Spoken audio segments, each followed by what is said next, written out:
Welcome, welcome, everyone, and hope you're having a great day, whatever time of the day it is for you and wherever you are in the world. I'm hanging out with Cecile Yadro here, um, Hello, Erica. Bonjour. hanging out and doing some live painting together. She's going to be using gouache, and I'm going to be using watercolor. And we're just going to be sharing our process and talking with you along the way. If you have any questions on how gouache and watercolor are different in terms of the process and the final results. We're here to answer all your questions, and yeah, let's just have some fun. Yeah, let's go. Let's do it. So, I'm Okay. using gouache and I've made a background with acrylic paint. You can use gouache for the background, but I thought it would be easier because acrylic won't move when I paint on top of it. That's a So, great what idea. about you? Are you using plain paper? I am using cold press paper, which is my preference when I am working with watercolor, usually, unless I'm bringing in pen and ink. In those cases, I do like uh, using hot press paper, sorry, which is the smoothest type of watercolor paper. Uh, Because in those cases, when I am bringing in a drawing medium with a sharp tip, I won't have any issues with damaging the tip or uh, uh, having too many broken lines because the tip of my pen is skipping over the texture of the paper. Cold press paper has a mid-weight texture to it, so it's not super smooth, not super rough. It's kind of a midway texture. I'm getting uh, started. yeah, that's the thing with watercolor. You need a special paper. And for gouache, I can use almost any paper. I said almost, okay? Bear with me. Almost. Thick enough so it can handle a bit of water. What's But, your preference for paper? What do you like oh, working on can most? be mixed media paper, works very well, but I like also hot press watercolor paper. But I don't need it to be 100% cotton. It can be something less expensive. It still work very well. That's great. That's a great benefit of working with gouache. Yeah, because it can be expensive, this kind of paper. Definitely. So we thought pumpkins would be a good idea for October. Yes, pumpkins. I love pumpkins. Usually, I have at least a couple of different photo sessions in October and November where I go and buy some pumpkins to do a little photo session at home. Uh-huh. And then I make cookies with them or eat them in some way. Ah, you're Yeah. cooking pumpkins in cookies. All right. Yes. Have you ever tried pumpkin cookies? No, never. I have to. Yes, it's yummy. No, I usually eat it in roasted in the oven, Mmm, like a vegetable. We that's don't use it delicious. much for sugar things. I don't know. Something.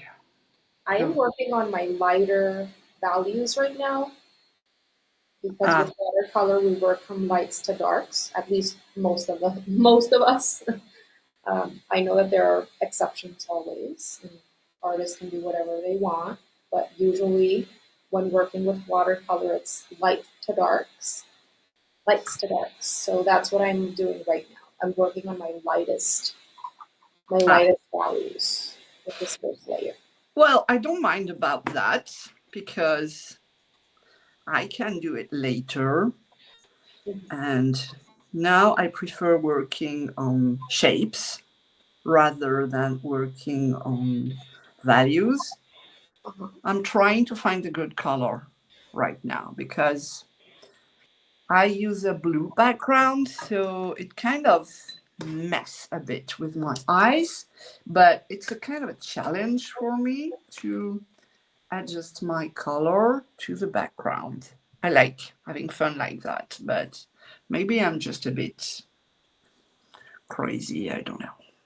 That's a good thing for artists to be, I think. Yeah, Always finding a way to make your paintings original and unique, and to have a lot in your paintings, I think, is a lot of yourself in your paintings is a great thing to do, to strive to do with your pieces. So that's awesome. yeah. I like to give myself challenges like that sometimes. And I know some people have trouble with colored background, but this is a good exercise, really. Like It, toning your paper first with a color, you mean? yeah, I Starting think with a yeah, base. it makes Yeah. something interesting.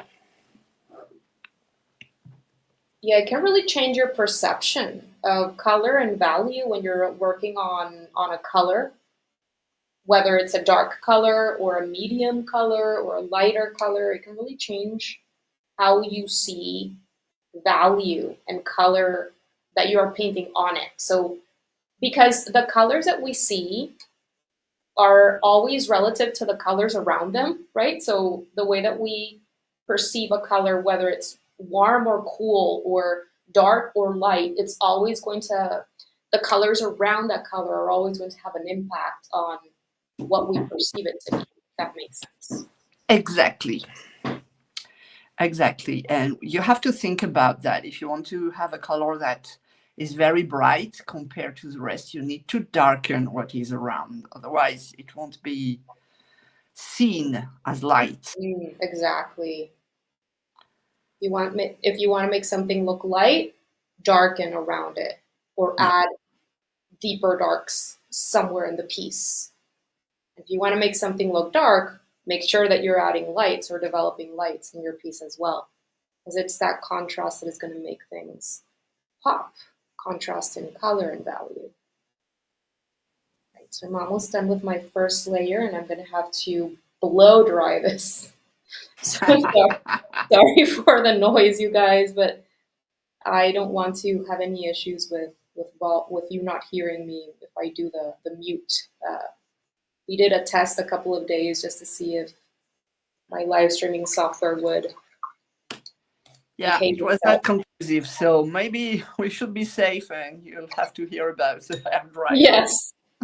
So I'm gonna make some noise, but sorry, I'll be right back. Okay. Oh, yeah, a lot of noise. So I'm placing color everywhere, leaving a bit of the background shining through because I think it's a pity to hide this blue background. So this is what I'm doing first. I don't mind too much about values so far. I'm just placing colors, and then when first layer has dried, I can come back on top and make it thicker and gauge my values from now. So I'm looking at the reference image and I see that the lightest color is the slice of the pumpkin. So I'm using that, using a thick paint to get this color down on the paper.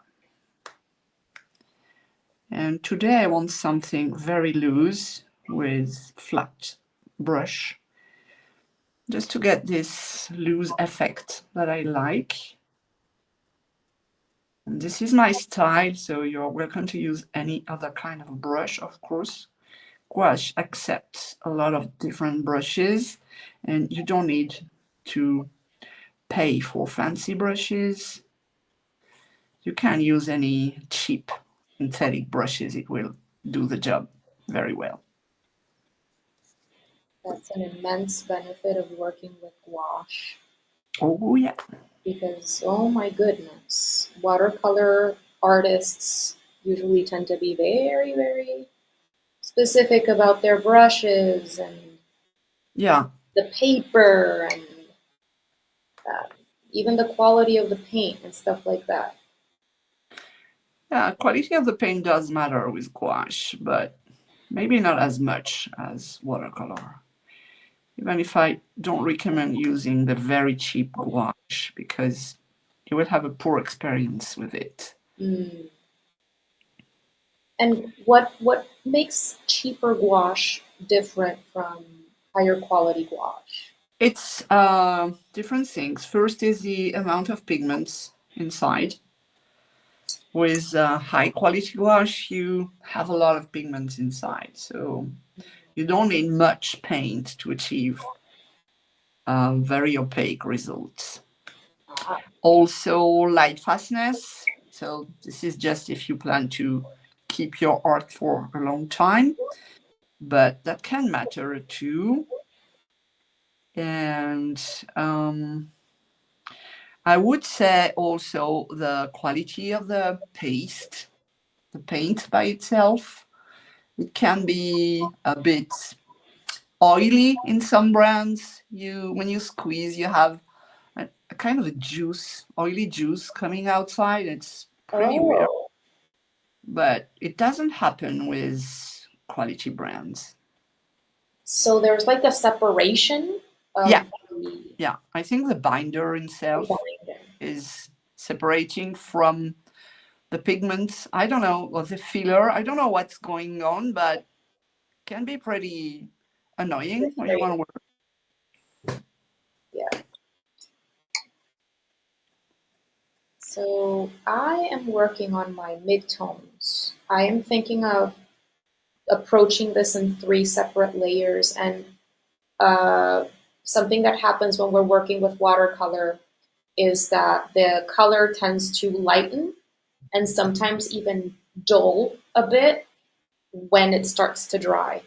Yeah, And if we're going for, you can have any style, but if you're going for results that are a little bit more realistic, then it's worth coming back to evaluate your work after it's dried to see if you have developed a range of values, the lights, the midtones, the darks that are needed for you to develop believable depth.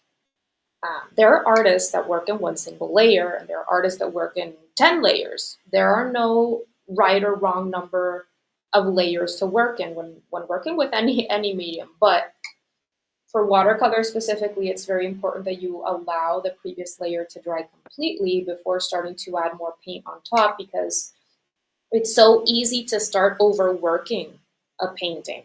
And all of a sudden, you get muddy colors, and you can even start damaging your paper and all that kind of stuff. And so it does require some patience. Watercolor is weird because you have to have patience. It is preferable to go in with some sort of strategy because you're not going to be able to easily fix mistakes or cover mistakes up with a layer of paint or anything like that. Uh, but at the same time, it is immediate. You if you want to have certain effects, especially soft wet on wet effects, which are so beautiful in particular to watercolor and usually something that we want to achieve, at least in some parts of the painting, you need to work fast because if you don't place your paint on a layer of paint that is still wet or on wet paper, then you're not going to achieve those effects. So it's weird because you need to know when to slow down and have patience, and you need to know when to work fast. yeah, I get that. We don't have so many problems with gouache. Well, that's nice. I Because we can come back on top of layers. We can add white on top of black. We can, yeah, we don't have to plan that much. So, isn't that wonderful, people? oh yeah, Yeah, I think it's wonderful, but I'm yes. biased, of course, because I love gouache so much that I think it's the best medium. Even if I do some watercolor also, but it's always time to adjust when I come back to watercolor after a long time with gouache. How many years have you been painting with gouache, Cecile? Well, 6 or 7 years, I don't remember. Yeah, 6 years maybe.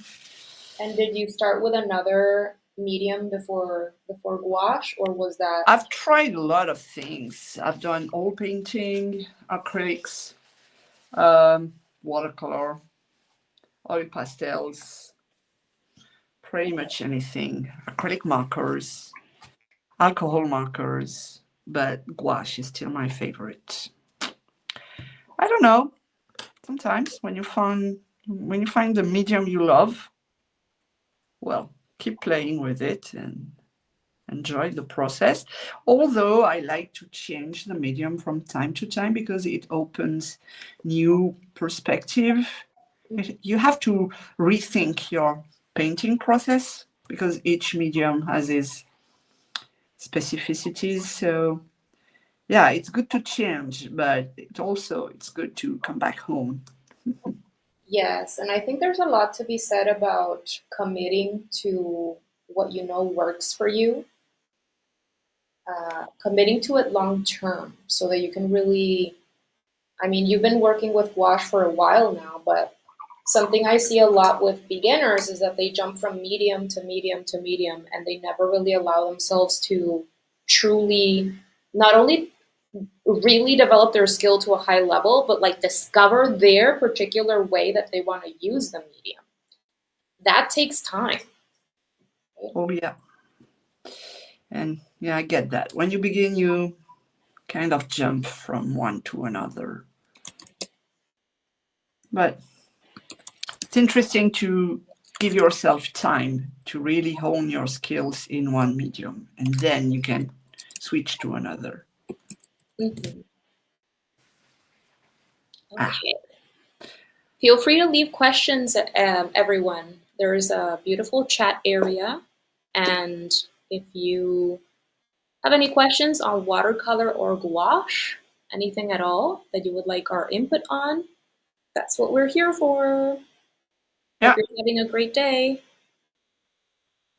Okay, so I think I need to hit this with the hair dryer again so that I can work on my last layer, which is going to be the darkest darks. So I already have my lightest lights. I made sure to leave a few highlights even of paper just left unpainted. And I have my wide range of midtones, lighter midtones, darker midtones. Now I need to push the darkest darks. Yeah. So for that, I need to make sure that everything is completely dry. So I'm gonna make noise again. Sorry everyone. I'll be right back. Yeah, the joy of.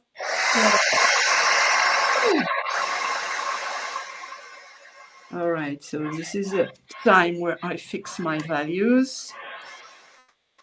And while it's drying, I can darken some parts.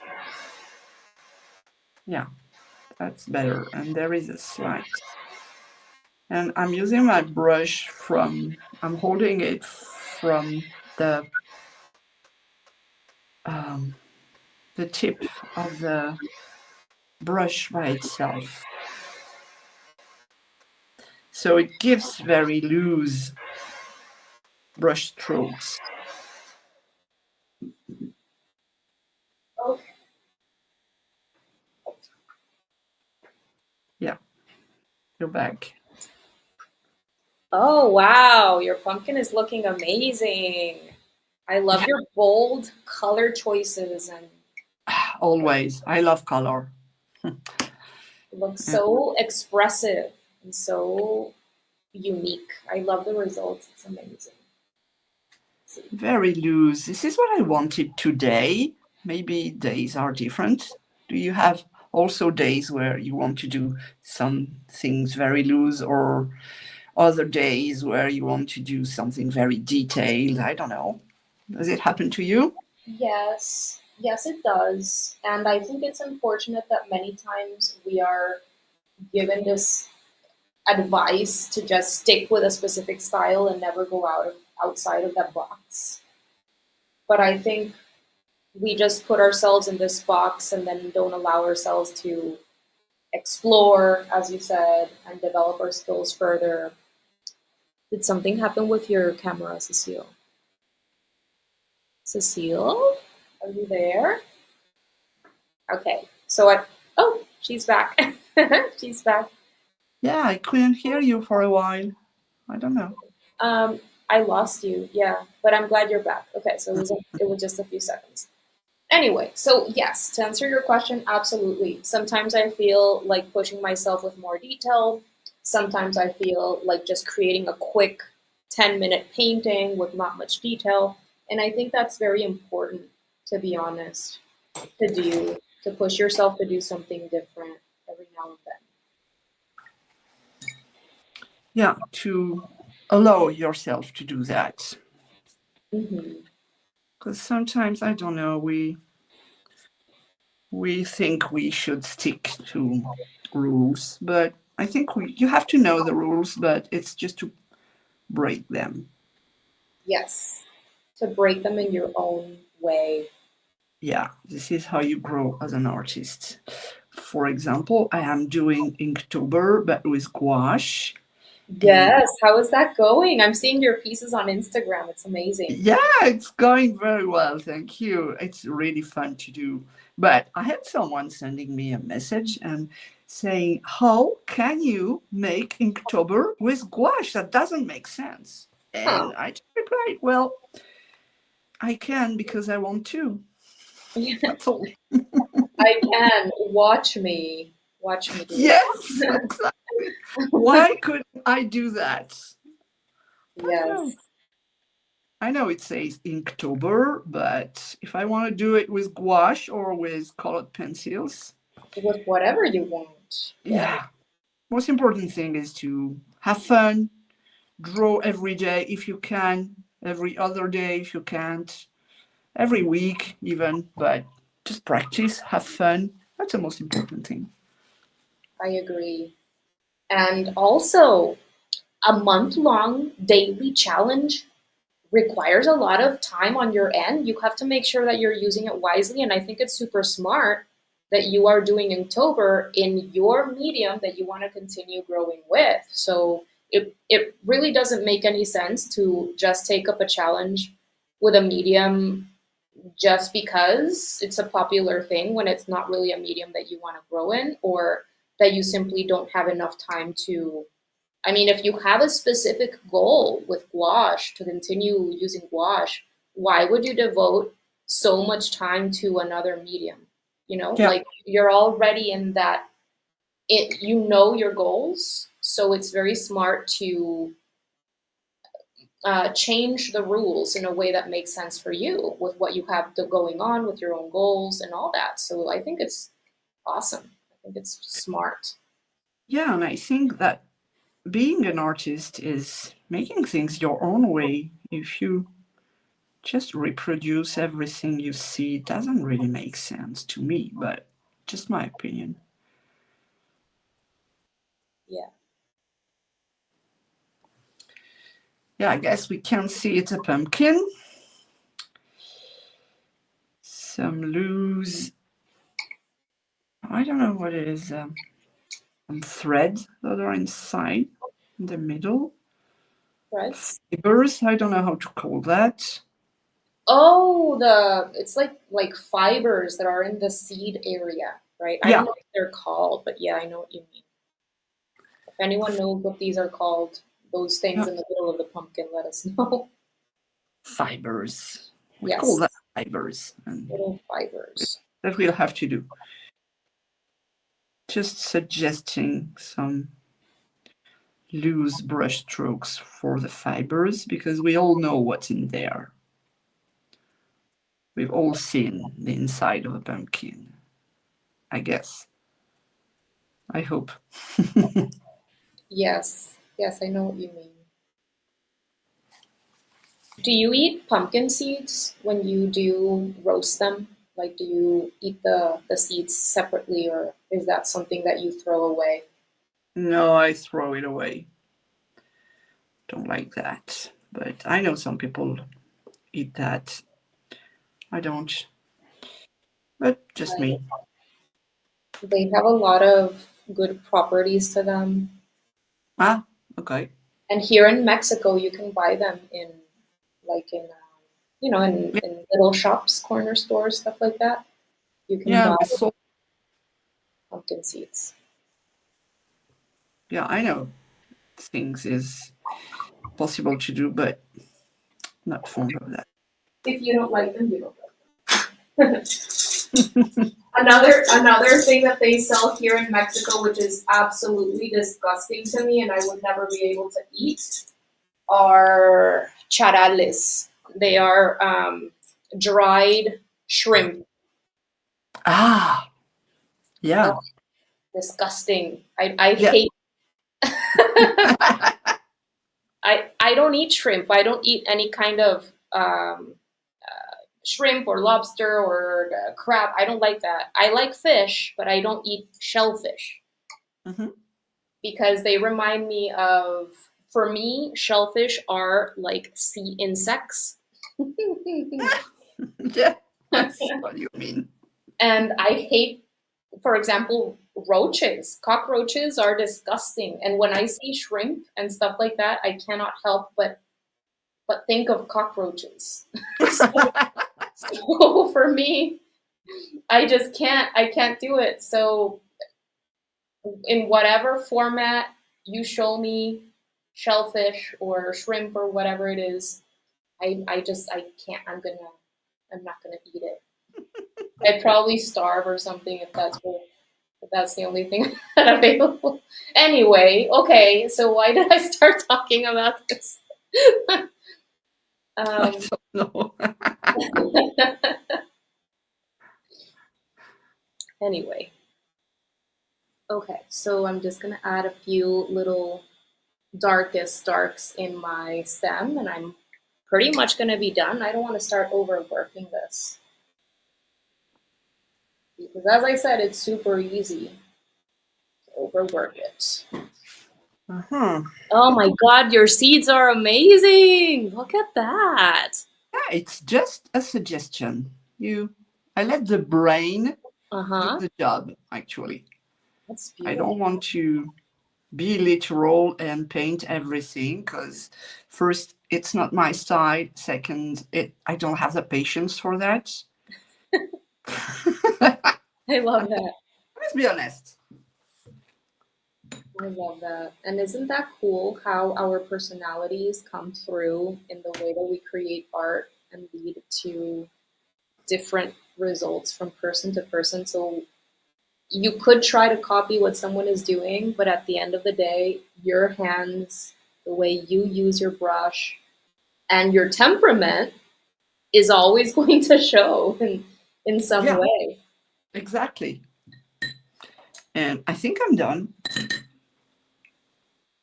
That's I awesome. cannot do more. At some point, if I do more, this is where I begin to make things I regret later, Mm, you see, and there is no undone button, undo, like we have on Procreate. So that's true. That's a good point. you have to be mindful at the very end of the painting. Do you convey the values enough? Mhm. Do you have enough texture? Do you have enough contrast? These are the questions I'm asking myself before deciding it's finished. This one is very textured, but this is what I wanted today. Lovely. I think I can add a bit more yellow, pure yellow, yeah, just to get more vibrancy.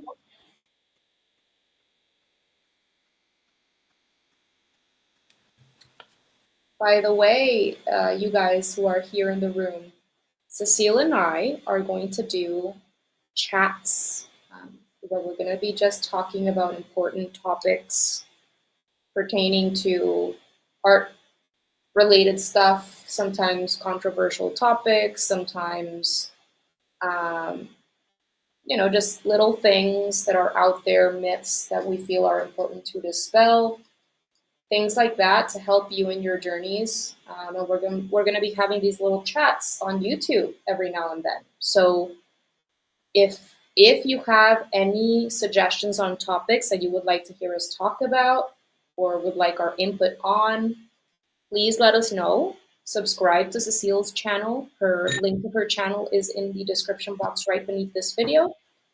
And you can send us messages, leave us messages in our videos. And whatever struggles you have, let us know. It'll give us ideas on what to talk about in these chats. So stay tuned for that. It'll be fun.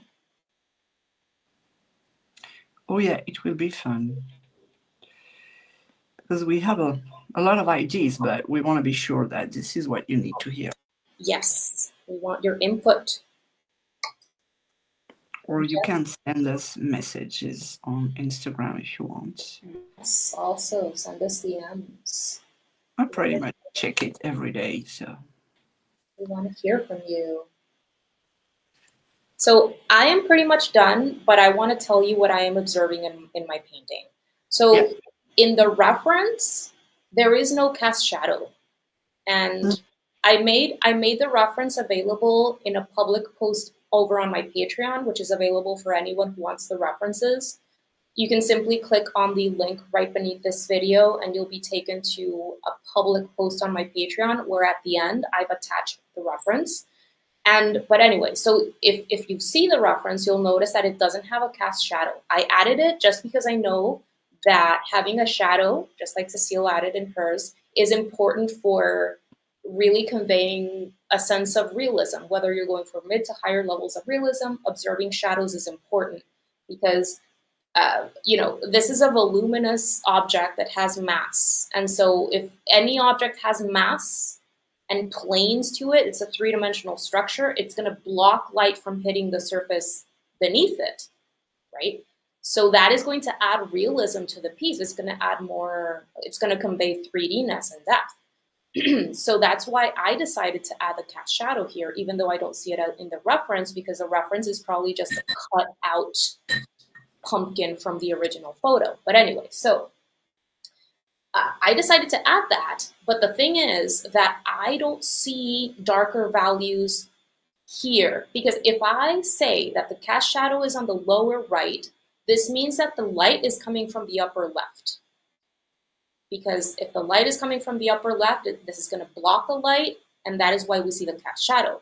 The thing is that if the light is coming from the left, I don't see too many dark values here. So I see pretty, like, yes, I see a wide range of values in my pumpkin, but usually the third or the half that is facing away from the light of the object itself is going to be a little bit darker than the planes that are facing toward the light.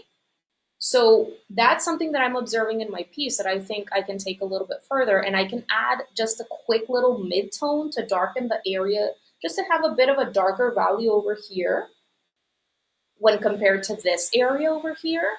That can further add a bit of realism. But I want to make sure that I'm going in relatively light and watered down with my colors that I'm using.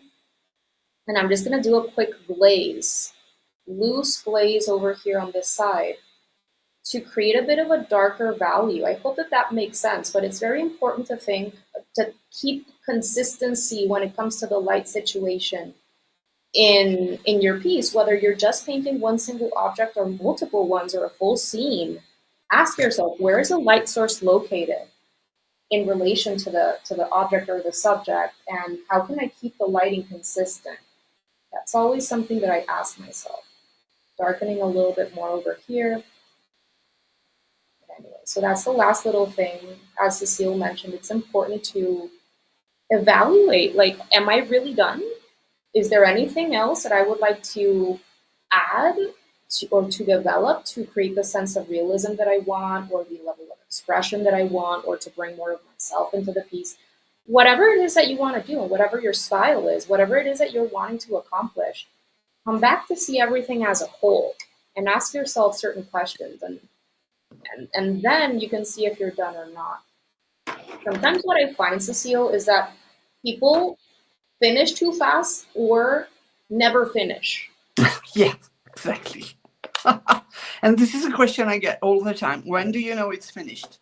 You have Uh-huh. several answers to that. One of them being, I'm bored. I don't want to paint anymore. I'm Mm. done. I'm sick of it. That's enough. Hmm. That can be a good reason to stop. Uh, Another one is when you place a brushstroke and you regret it. And you say, Mm. I've done that. So maybe it's just an indication that you should stop, because it's difficult to undo with watercolor. With gouache I can, but with watercolor it's more difficult. And then it's, yeah, at some point you're happy with it. That's all. You're the artist, so you decide when you're done. But it's pretty easy to overdo something, overpaint it, do too much, and regret after. So I think it helps when you have an idea of where you want to go when you begin. I knew today I wanted something bright, loose, and with the background shining through. So I try to keep that. So this is why I have left some blue spots here and there. I can go closer so you can see the little blue spots. That's beautiful. And that's important to have your ID before, so you know when to stop. If you begin to cover the blue spots, well, you have to stop. So would you say that it's important to have like a general visualization of the style that you're going for before jumping in? Yeah, I think it helps, even if some paintings have a life for themselves. You want something and it wants something else. So either you fight or you adapt. That's a good point. That's a great point. Well, I think I'm done. I don't want to do much else because I'm going to start overworking this one.